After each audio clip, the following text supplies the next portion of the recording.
What I feel very strongly is that we mustn't be caught by surprise by our own advancing technology. This has happened again and again in history. Technology has advanced, and this changes social conditions, and suddenly people have found themselves in a situation which they didn't foresee and doing all sorts of things they didn't really want to do. Well, now, what do you mean? It's the elephant in the room. Everyone knows something is wrong, that it's been wrong for a while now. But the powers that shouldn't be just keep telling us that everything is going to be just fine. An economic recovery has begun. Good evening. This is the worst economic recovery America has ever had. The worst economic recovery. The worst economic recovery. We are now in the midst of the worst recovery in American history. The United States of America, right now, has the strongest, most durable economy in the world. Concerns that we could be headed for a repeat of the 2008 financial crisis are intensifying. This was supposed to be the year when global growth got back to normal. Dow fell by over 400 points when markets opened in the U.S. today. All we've done is borrow additional money and spent it, and we're counting the spending as economic growth when it's not. The debt is growing much faster than the GDP. Clearly, easy money won't last forever. The news is dismal, the prospects at best mediocre. I think the economy is much weaker than the Fed professes. We would have to start unwinding QE3. So what is the Fed's exit strategy? And ultimately, we're going to have to pay this money back with interest, and the only thing that's keeping us afloat right now is 0% interest rates. An unemployment rate cut in half. Now back to the jobs picture. Long-term unemployment remains historically high. You know, the middle class is shrinking. Nearly 2 million Americans 55 and older are still out of work. 20 million Americans cannot find a full-time job. Middle-class jobs with benefits remain hard to find. And the labor force participation rate is at a 35-year low. Never in the last 60 years has the length of joblessness been this long. We're in the middle of the longest streak of private sector job creation in history. It is unfortunately a sign of the times. Software giant Cisco will reportedly lay off about 14,000 employees. HP is laying off 3,000 people by year's end. Microsoft says it will eliminate up to 18,000 jobs over the next year. All across the country, plants are closing and employees are being laid off. Many of these companies are actually violating federal law when they suddenly close up shop without warning their employees. It became clear that the best way to stay competitive is to move production from our facility in Indianapolis to Monterrey, Mexico. America's possibilities are limitless. The percentage of people who own homes is at a nearly 5-decade low. For the first time on record, home foreclosures surged past 100,000 in a single month. This garage sale is a last-ditch effort to pay their rent. But does the president think lower home ownership rates is in general a good thing? I just can't give you a specific analysis of the numbers because I haven't seen them. The number of people on food stamps is at a record level. Millions more, from recent college graduates to workers in their prime earning years, have simply given up looking for work. The job market is tough, and it's especially tough for college graduates. A huge number of them are actually working at jobs that don't even require a college degree. Nearly 70% of grown children under 30 live with their parents. This is the best educated generation in history. Carolyn Gear was on the dean's list, had 2 internships, a part-time job, and a long list of extracurriculars. When she graduated in May, there's not much out there. How many resumes did you send out? And every succeeding generation has made more than the one before until now. Definitely sent over 100. I would say like 150 resumes out. But they're going to have to live with the burden of Social Security and Medicare. They're going to pay for my Social Security and Medicare, and then they're going to not have the money to pay for their own. As the gap between who's rich and who's poor continues to grow in this country. Anyone claiming that America's economy is in decline is peddling fiction. The economy isn't just down, it's imaginary. The middle class isn't just shrinking, it's dying. The wealth gap is astronomical and growing, The cost of everything from milk and eggs to the electric bill to a cup of coffee is increasing, while wages everywhere except at the executive level are stagnating. And that's for those that can even find wages to begin with. When will wages start rising for most American workers? It's a nagging question. On paper, seems as if it should be happening right now. And yet still we are told that everything is fine. Middle class economics works. Still we are told we can all achieve the American dream. We're talking about the American dream this morning. I do believe in the American dream. Great American dream. Preserving the American dream. Achieve the American dream. The American dream. It came to be known as the American. They call it the American dream. Others have different variations. That's why it's critical to change the direction our country is headed. From the time we're very little, we're all told about how everyone can pull themselves up by their bootstraps and achieve the American dream. Term weaponized by propaganda master Edward Bernays back during World War II in order to sell us shit that fewer and fewer people can even begin to afford today. And Edward Bernays was really pivotal. He's basically the guy that's totally responsible for making society go down the toilet. Because the 1950s version of the American dream that was hatched was installed in our society using Edward Bernays' manufactured consent tactics. He took the focus off what you need and took the focus and made it on what you desire. Well, how do you like it? There's only one word for it. What we know today is modern day consumerism. Terrific. Large-scale production requires a vast number of consumers. Cities provide a concentrated market that makes our economic system possible.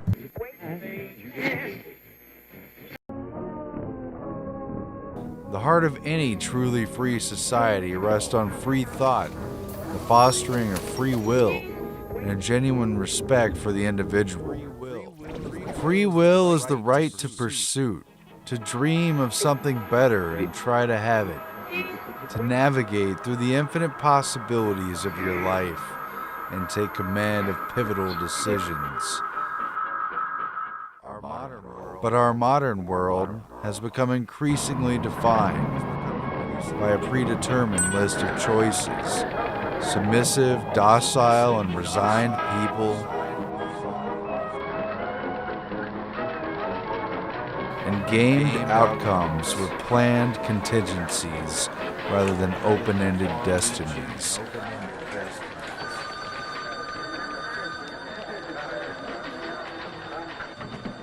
Coke or Pepsi, Target or Walmart, CNN or Fox, Republican or Democrat, Mac or PC.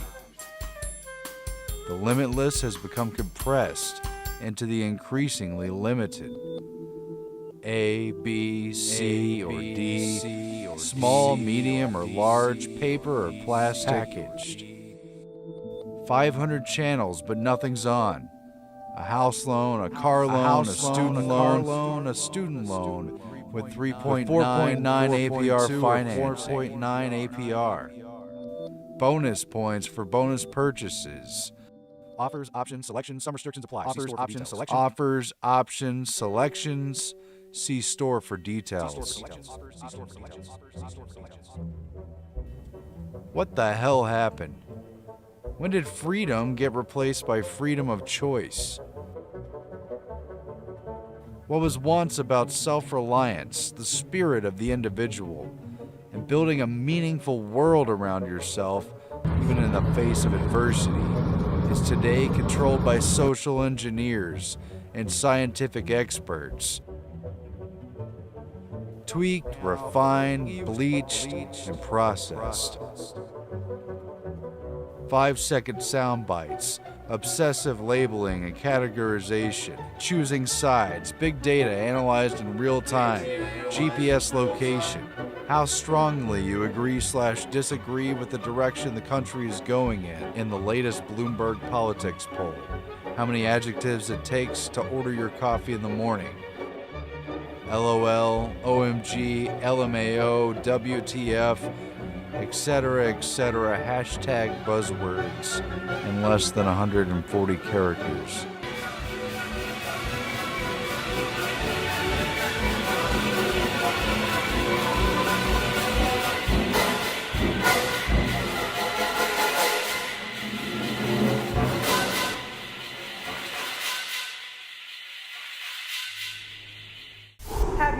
worried you might lose your job to a robot?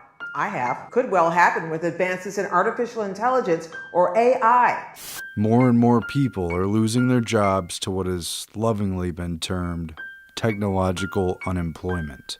You're most likely a victim of what economists have called technological unemployment.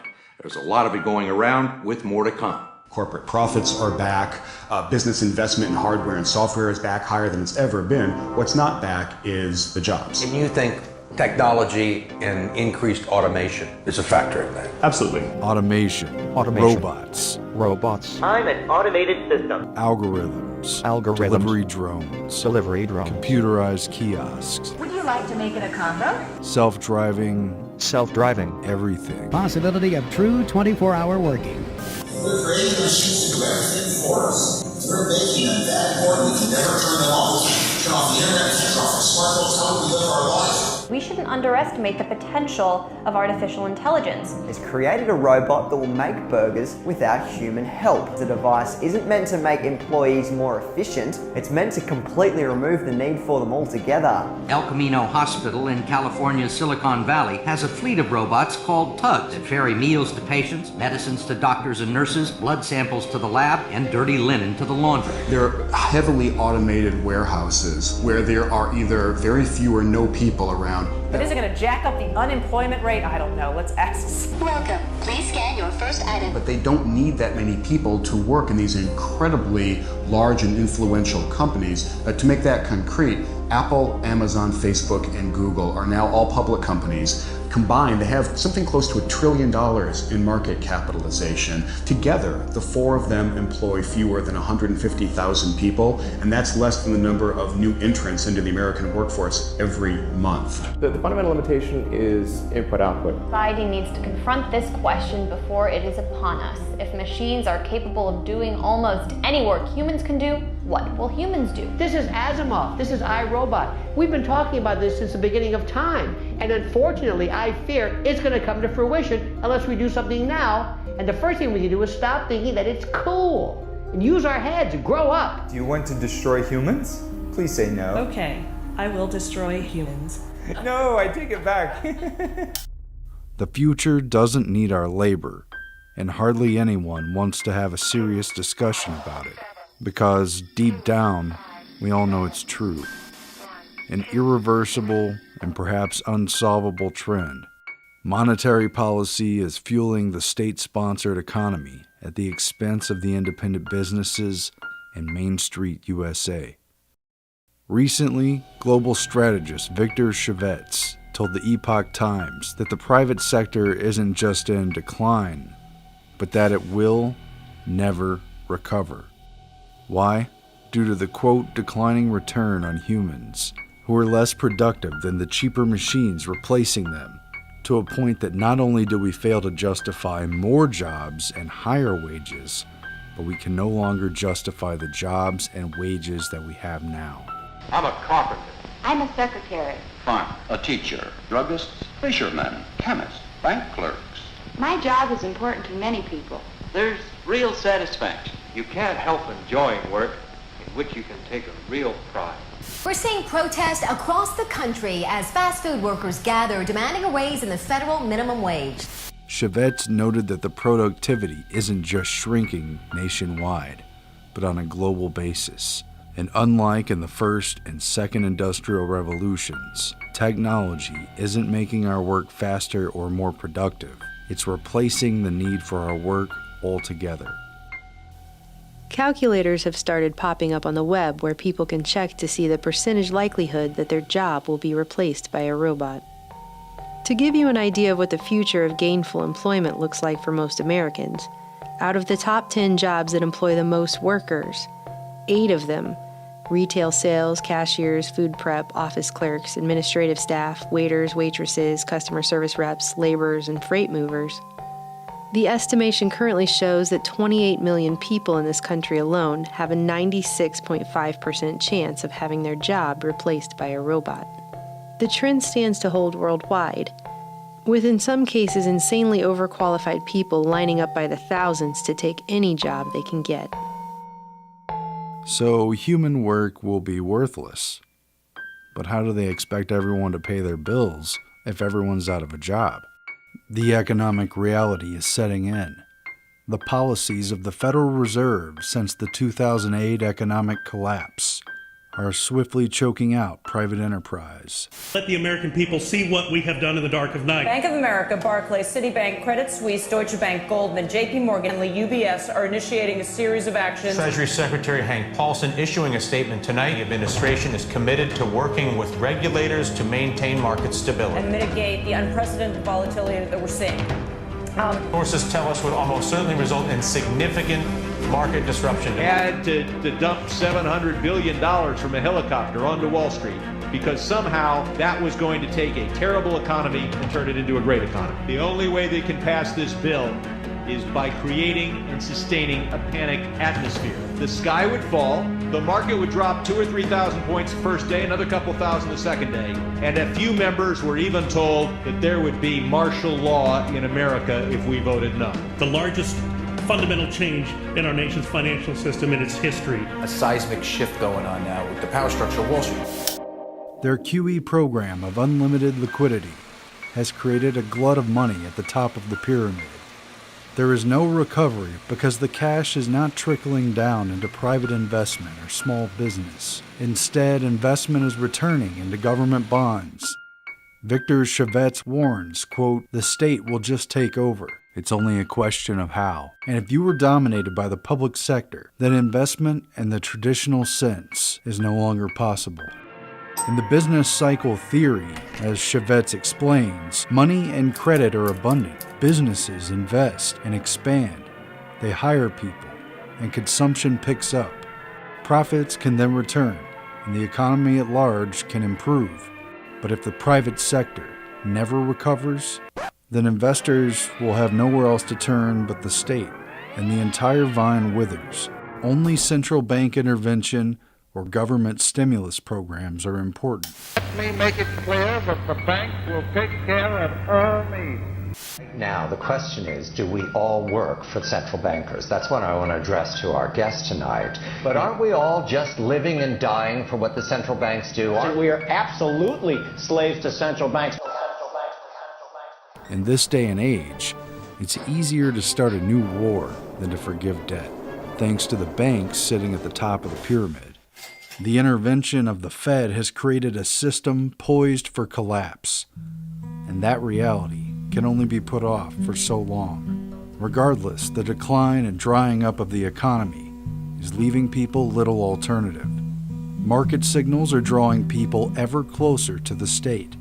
The outcomes of the next 10 to 15 years could be quite dramatic, he said. During that time, the economy will shift more and more to being based around the enterprise of the state and taking care of the entire population, which often sounds good on the way in the door, but tends to produce the worst traits of corruption, mismanagement, and inefficiency. From there, we already know the end result. Right to the boring man, all the humanity, all...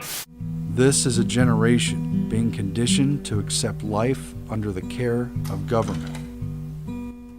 Victor Chavez said the biggest theme is a declining return on humans, the replacement of humans, biotech, the augmentation of humans, and opium for the people, like computer games and gambling. People are being sold out, written off, distracted, dulled, subdued, and ultimately dehumanized, sent off in a dream as a new reality takes over and drifts a soft blanket over the once vibrant species of humanity. No one's going to have a job in the world, and it's just going to be the Davos elite, and we're just going to have a good time, and everyone else is going to be rioting or some stereotype like that. It's completely false. The correct answer is that everyone gets smarter because of this technology, and you solve the problem of inequality, which is a significant one, through progressive tax policies and so forth. Again, this is not news. This technological train wreck is something the elites have been discussing for decades. A speech by Norbert Wiener, the guy who invented cybernetics and basically brought machinery and robotics and automation. Way back in 1950, he was at a meeting with a bunch of top managers. He's given a speech about how easy it is to replace human action, to program what people do, and to use the computers and the machinery to do it for them. He says this elimination obviously could lead to great unemployment. I'm not only talking of overall labor, I'm talking about white-collar labor too, and really cutting into the economic backbone of ordinary people. This is in 1950. He already knows that these machines are not limited by relatively simple matters, that they're going to get more and more sophisticated, and that there's really very little that regular people can do that machines can't do in replacing them. Everything that we're doing is replaceable. But the discussion has come to a head in the last few years. This video is about what the elites running the system are talking about doing with us. Just in the last year or two, the Bilderberg Group, the Elite World Economic Forum at Davos, the George Soros Open Society Institute, among others, have been sitting at round tables behind the scenes discussing their plan for the future of the proles. And the solution they're throwing around? Universal basic income. One giant government dole that we would all have to rely upon to take care of us. According to leaked documents from Soros's October 2015 Open Society U.S. Programs Board meeting, a session was held on whether or not Soros's foundation should seriously pursue the idea of universal basic income. The program notes that it was something other USP board members had already been discussing and refers to a future of work inquiry. The discussion centered around paying each American U.S. citizen over the age of 21 and not in prison a flat income of $10,000 a year. They point out that this solution would do nothing to address the wealth gap or income inequality, but it would at least improve outcomes for individuals who might otherwise be building shanty houses on the edge of town and under highway overpasses. Davos discussed it as well in a session titled A World Without Work. The old jobs are being automated. There's no question about that. Machines will eventually get better than humans at many of these things. That doesn't mean we won't have meaningful activities. Probably what will change is our definition of what earns you an income, what earns you a living. We detach our work and income? That could be a possibility, yeah. Really? That's a new paradigm. Yeah, in the sense that you don't have to work to get a basic income. Now, having a universal minimum income is one of those ways, and in fact, it's one that I'm very much in favor of, as long as we know how to apply it without taking away the incentive to work at the lower end of the market. And Bilderberg discussed, quote, the precariat and the middle class. Basically, a general idleness and aimlessness of people who could become revolutionary, who could be subjected to civil unrest, who will probably be on social welfare and benefits for the rest of their lives and have nothing else to look forward to. That's the direction that the people in this country are actually headed towards. Bilderberg invited Silicon Valley's Sam Altman to discuss his efforts towards providing basic income for a society that would be largely without work in the near future. Just a week and a half after Bilderberg's June 2016 meeting, it was reported that Altman's company, Y Combinator, was running a basic income experiment, billed as the social vaccine of the 21st century. In Oakland, California, where some 100 families were chosen to receive $1,000 or $2,000 a month in order to collect, quote, valuable data from the pilot on how to implement, manage, and scale further UBI incentives. The Guardian went on to point out that UBI is in some ways welfare for capitalists. Now more people can drive for Uber and work for TaskRabbit at even lower wages, because UBI subsidizes the meager paychecks earned by hustling in the shared economy. The tech companies take home the profit while facing even less pressure to pay a living wage to non-employee employees. Also keep in mind that it targets to give everyone the same amount and to destigmatize government assistance. That way everyone will come on board, meaning the wealthiest in society are getting the same stipend as everyone else, hence the word universal. The wealth gap and income inequality would continue to grow in consort with the burgeoning, increasingly underpaid slave class.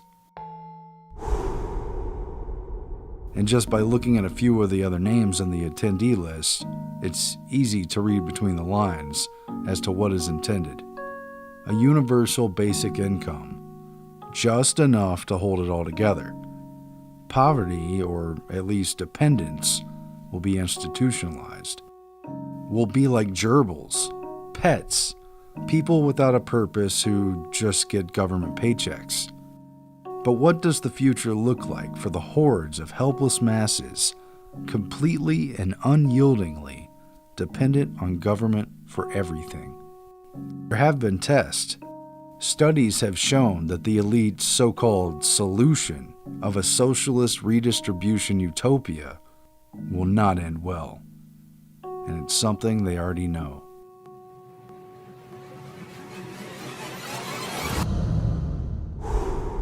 Many researchers believe that the human race has reached a crucial point in the exploit phase, a point where important decisions must be made.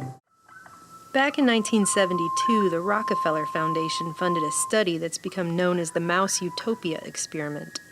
Something like it was discussed in the film The Matrix when Agent Smith is interrogating Morpheus. It's a little-known fact that the first Matrix was programmed to be an ideal habitat for humans, all needs provided for, but it failed miserably.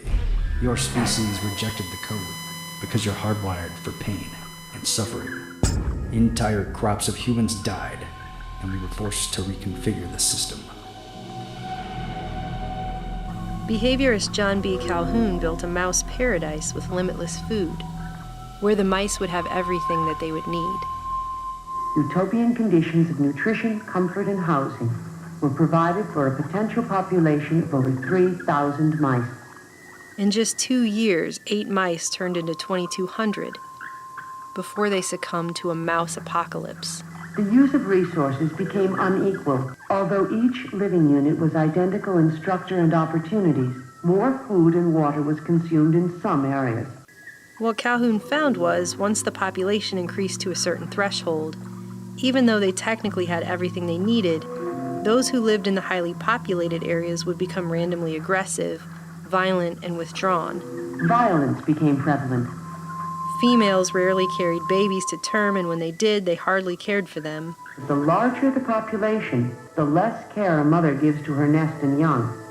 The younger generations would not even attempt to reproduce, but spent all of their time eating and grooming themselves, and ultimately they grew quite dumb. Other young mice growing into adulthood exhibited an even different type of behavior. Dr. Calhoun called these individuals the beautiful ones. Their time was devoted solely to grooming, eating, and sleeping. They never involved themselves with others, engaged in sex, nor would they fight. All appeared as a beautiful exhibit of the species, with keen, alert eyes and a healthy, well-kept body. These mice, however, could not cope with unusual stimuli. Though they looked inquisitive, they were, in fact, very stupid. The study was repeated with rats hooked up to electromagnetic sensors in a multi-level high-rise-like structure, with similar results. Though they technically had everything they needed, they lacked purpose. Calhoun said himself that he saw the fate of his mouse population as a metaphor for the potential fate of man. One human experiment of the same vein was Pruitt-Igoe, an urban housing project consisting of 33 11-story apartment buildings on St. Louis's lower north side. These developments are run by the St. Louis Housing Authority. This is a far cry from the crowded, collapsing tenements that many of these people have known. Here in bright new buildings with spacious grounds, they can live with indoor plumbing, electric lights, fresh plastered walls, and the rest of the conveniences that are expected in the 20th century. First occupied in 1954, the same year as Calhoun began his mouse studies at NIMH, Pruitt-Igoe was supposed to be a shining solution to overcrowding and to replace the dilapidated mess of poor and working-class slums that had taken over most of St. Louis, when half the industrial base moved away after the war. But there were strings attached. All kinds of regulations and restrictions were put on the Pruitt-Igoe residents. The father of the household was not allowed to live with his own family, and they sent welfare workers around to make sure the men weren't in the apartments. The people were put under total control and became hopelessly dependent. In just 2 years, the urban planning social experiment began to fall apart. Tried for 3 days to get city and housing authority officials to help remedy the plight. The disaster that fell on Pruitt-Igoe and water lines in several of the Pruitt-Igoe apartment buildings broke, and a sewer line is broken. Maintenance crews to board up an estimated 10,000 broken windows. Now raw sewage bubbles out of the ground like a malevolent spring. Breakdown of services. Clean up the mess. And no one ever showed. You need, first of all, to have this area declared as a disaster area and an emergency area. We're not no dogs, cats, or rats that you can just take us and just put us just anywhere. We want some decent place where we can live. The sense that the housing project was also an experimental laboratory was literally in the air. It came out decades later that during the 1950s and 60s, Pruitt-Igoe was even the subject of top-secret chemical warfare tests conducted by the U.S. military, who sprayed a zinc-cadmium sulfide aerosol containing radioactive material over the low-income housing area to assess its effects. The Department of Defense has assigned primary responsibility to the Chemical Corps, U.S. Army, for basic research in biological and chemical agents. Reports of links to cancer have surfaced, but have never been causally linked. Of course, the Army insisted it was harmless. Just like in the Mouse Utopia experiment, violent gangs took over. Within a few years, the place had been ripped apart by its unimproved tenants. Old and middle-aged people were scared to live there, and the young were in the corridors with flick knives. It devolved into total chaos, vandalism, and squalor to the point that residents lived in fear, and police and firemen refused to go to Pruitt-Igoe even during the day. The buildings were finally demolished beginning in 1972, the same year Calhoun's Mouse Utopia devolved into extinction. So the elites running the show realized that ultimately, the utopia of universal basic income might look nice on paper, but it won't work. To enjoy your work, you'll need to find in it more than money. You'll need personal satisfaction, pride of accomplishment, a sense of importance to others. The masses become shiftless, depressed, angry, and antisocial. And maybe the elite are fine with that. But they're centralizing power anyway in preparation for return to feudalism, the oligarchical collectivism coming our way, where we're all hamsters in a cage living on a dole managed from a highly centralized, militarized government above. All of this ties back to eugenics. The elite have manufactured a future that is only meant for a select few. The population of the Earth is rising at such a rate that it will double in half a century. Well, why should overpopulation work to diminish our freedoms? Well, in a number of ways, the position of these countries, the economic position, becomes more and more precarious. Obviously, the central government has to take over more and more responsibility for keeping the ship of state on an even keel. Calhoun's rat study on the problems of plenty justified the neo-Malthusian worldview of the Club of Rome, of the population bombs authors, and the elite foundations.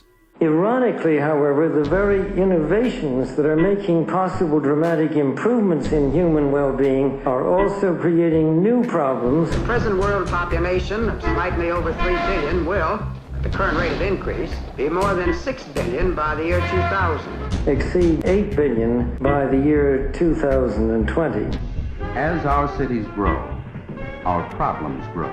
This growth has begun to have appalling consequences. However, the result of these positive measures is a world population that has risen during the same short period of time geometrically, and herein lies the dilemma that we all face.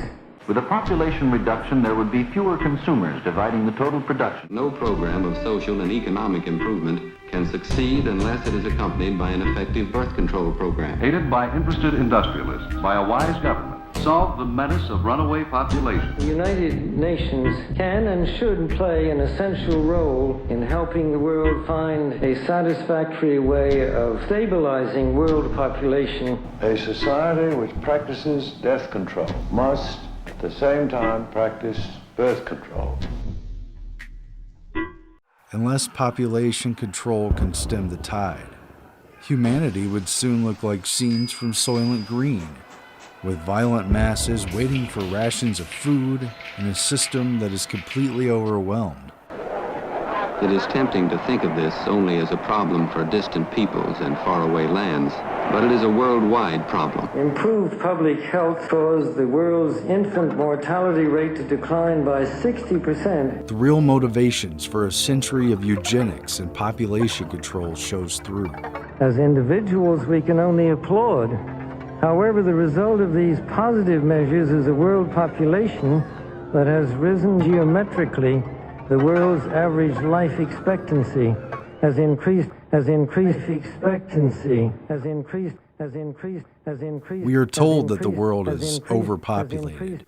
12 billion by the year 2040, 24 billion by 2080, That the Earth has a carrying capacity. and so on. We are told that the buildup of carbon dioxide and the result of human activity is destroying the planet and that the population must be reduced by any means necessary. Family planning is not only a personal matter, but a national concern. Parents should have only 2 children. Propaganda work is necessary. Messages are broadcast over radio and the ever-present loudspeaker. The advantage of having small families and limiting population growth are explained. One of the most important aspects of family planning campaign is providing jobs for women. The factory's barefoot doctors keep track of the women's menstrual cycles and deliver birth control pills at the proper time. But all that is just an excuse for one larger, harsher reality. The Earth itself has more than enough to provide for the swelling numbers of humans. They understand employment has a connection, that family planning is connected with employment. But the man-made economy no longer has a need for so many people. The value of human labor is dropping to near zero. People, at least in mass, no longer have a purpose in this society. And without a purpose, humans become a liability. Useless eaters who have to be taken care of and kept in check. This harsh but sobering reality has driven hysterical cries for birth control and family planning, for one-child policies and forced sterilization, for carbon taxes and mandatory environmental policies. We needed new homes, lots of them, and fast. In the framework of 21st century control, through the UN Agenda 21 plan. There are many good things about living in this new world, but because so many families needed homes so fast, our metropolitan areas have spread without plan. And other measures to heavily restrict human activity and consumption, and ultimately reduce the footprint with the swiftly declining population. Economic growth is, of course, an inevitable corollary of a growing population and is essential to improve standards of living. But without careful coordination, unrestrained economic growth poses further threats to our environment. Fighting again breaks out in the Republic aviation strike. We're talking about a policy of reducing human numbers, As picketers mass to keep non-striking of employees exterminating an entire class of workers who've outlived their purpose. For those in control, even in times of abundance, humans can only be trusted to be self-destructive and unproductive. In times of shortage, humans pose a threat of total instability and would collapse terribly of its own weight within days and weeks. With no jobs worth doing, the elite would greatly prefer for far less people to be around. How do people gain wealth and self-respect and a feeling of a position in society when the traditional notion of a job may be vanishing? The prospects for a decent life on our planet will be threatened. This isn't like the first or second industrial revolution where new tools are helping us work. New tools are completely replacing our work. large swaths of the population will have no ability to put food on the table or a roof over their families' heads. At this rate, rebellion is inevitable, and the system knows it. This is what the people in power are discussing at high levels behind closed doors, and they are seriously considering a paradigm shift to a universal basic income as a possible solution. The question is, would you trust this government or the governments of this world to provide you with everything you and your family need to survive? Parents who say their children are going hungry tonight after their food stamps were suddenly cut off. I go to the register, they ask me, how you gonna pay? I said, well, food stamps. Oh, we're shut down, we can't pay for food stamps. I got kids to feed. This grocery store's computer will not accept her electronic benefits transfer or EBT card. You know, because the government said, no, I can't feed my family. A routine system backup check resulted in the glitch that shut down the program in at least 17 states. Hey, maybe they're hoping virtual reality will fill the entertainment gap enough to keep everyone under control. Well, back there you said something about a man drawing benefits even after he keeps on working. Yes, you don't have to quit working entirely. You can earn quite a good deal and still collect some benefits. When business falls off, I'm going to be applying for benefits. Yes, you can. Many of us have realized by now that something is going to have to change. Something's got to give. Things cannot continue the way that they are, as if a technological revolution just never happened. Colleges can't keep charging exorbitant rates to broke students, churning out class after class of educated 20-somethings, saddled with astronomical loan debt but unable to find jobs to pay those loans back. People who, because they can't land jobs that no longer exist, aren't buying homes or cars or starting families. As this downward spiral continues, it will be harder simply to gain stability, security, and one's own independence. Something the system is clearly breeding out of the younger generations now. What used to be 3 or 4 children on average in the Western world has now become 1 or 2, and now many couples choose not to have children at all. Single people in their 20s and 30s are not even considering having children in many cases. There's all kinds of alternative lifestyles, but what does it mean for society as a whole? Well, the entire gravitas moves away from a family-oriented society. Everything else falls under more of a socialism net, being centrally managed by a very powerful government. We're moving towards socialized medicine, federalized police, and one giant welfare state. Manufactured regime change, perpetual wars, and forced mass immigration, all creating a global mass under a collective system. Look out the window. Is it George Orwell's 1984 or Aldous Huxley's Brave New World? Do you see a system controlled by a ruthless, militarized police state? Most don't, because they never leave their front door. Regardless, we're being continually tracked and traced. Our data is harvested, where privacy and independence no longer exist. They'll just send you a check, and you'll learn to love your servitude. Out your window, through a prism darkly. And I think what we're going to see is a people on the whole with very little freedom, but with an oligarchy on top, enjoying a considerable measure of freedom and a very high standard of living. And the people down below, the epsilons down below, enjoying very little. So what's the answer? There are no golden solutions, silver bullets, or magical outs here. People should prepare as much as possible for these crushing trends, stock supplies and funds in case of unemployment and income loss. Becoming self-sufficient can not only help you survive during tough times, but can create a sense of purpose where society offers none. Breaking free from a system that seeks to return us to feudalism won't be easy. It may be the most important struggle mankind has faced yet.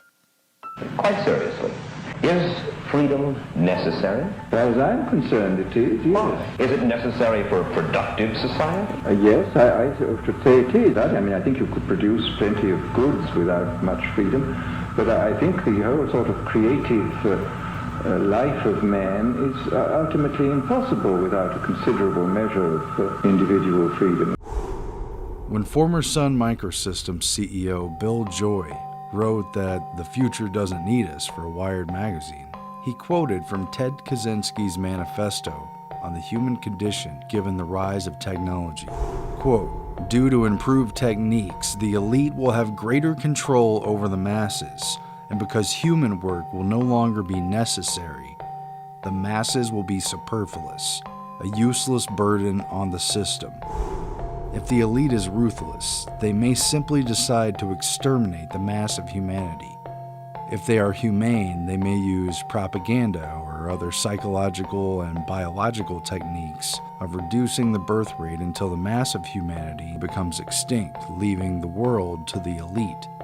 Or if the elite consist of soft-hearted liberals, they may decide to play the role of good shepherds to the rest of the human race. They will see to it that everyone's physical needs are satisfied, that all children are raised under psychologically hygienic conditions, that everyone has a wholesome hobby to keep him busy, and that anyone who may become dissatisfied undergoes treatment to cure his problem. Of course, life will be so purposeless that people will have to be biologically or psychologically engineered, either to remove their need for the power process or to make them, quote, sublimate their drives for power in some harmless hobby. These engineered humans may be happy in such a society, but they will most certainly not be free. They will have been reduced to the status of domestic animals, pets. Many of us are asking in our own homes, will we be able to keep up with the skyrocketing cost of living? Except, of course, for the top half of 1% who keep doing what they've been doing because it enriches them. And we're not just talking about housing, even the basics seem to be getting out of hand. Never shut down those machines. We'll fire people, but we'll never get rid of the machinery. So the machines won 200 years ago. I think that we ain't seen nothing yet when it comes to technology's impact on the labor force. We want to be way back, do nothing, let the machines do it all for us, take care of us, and that makes us a family of cat. Even the benign situation, if you have if you have ultra intelligent AI, we would be so far below them in intelligence that it would be like, a pet, basically. Pet, that's what I was thinking. Like a pet. Like a cat. But that honestly, that would be the benign scenario. I think the development of full artificial intelligence could spell the end of the human race. Is this global governance at last? Is it one world, the central bankers in charge? They never shut us down. We're more valuable than you. We won 2 centuries ago. The struggle is about maintaining our humanity. Your future belong to us. Efficiency, technological progress. This is the next evolution. In the face of what we're told is our obsolescence. You cannot turn against the tide. Man's time has passed. It's kind of the dictatorship of the future, I think, will be very unlike the dictatorships which we've been familiar with in the immediate past. You have to get the consent of the ruled, and this they will do, partly by drugs, as I foresaw in Brave New World, partly by these new techniques of propaganda. They will do it by bypassing the sort of rational side of man and appealing to his subconscious and his deeper emotions and his physiology even, and so making him actually love his slavery. I mean, I think this is the danger, that actually people may be in some ways happy under the new regime, but they will be happy in a situation where they oughtn't to be happy.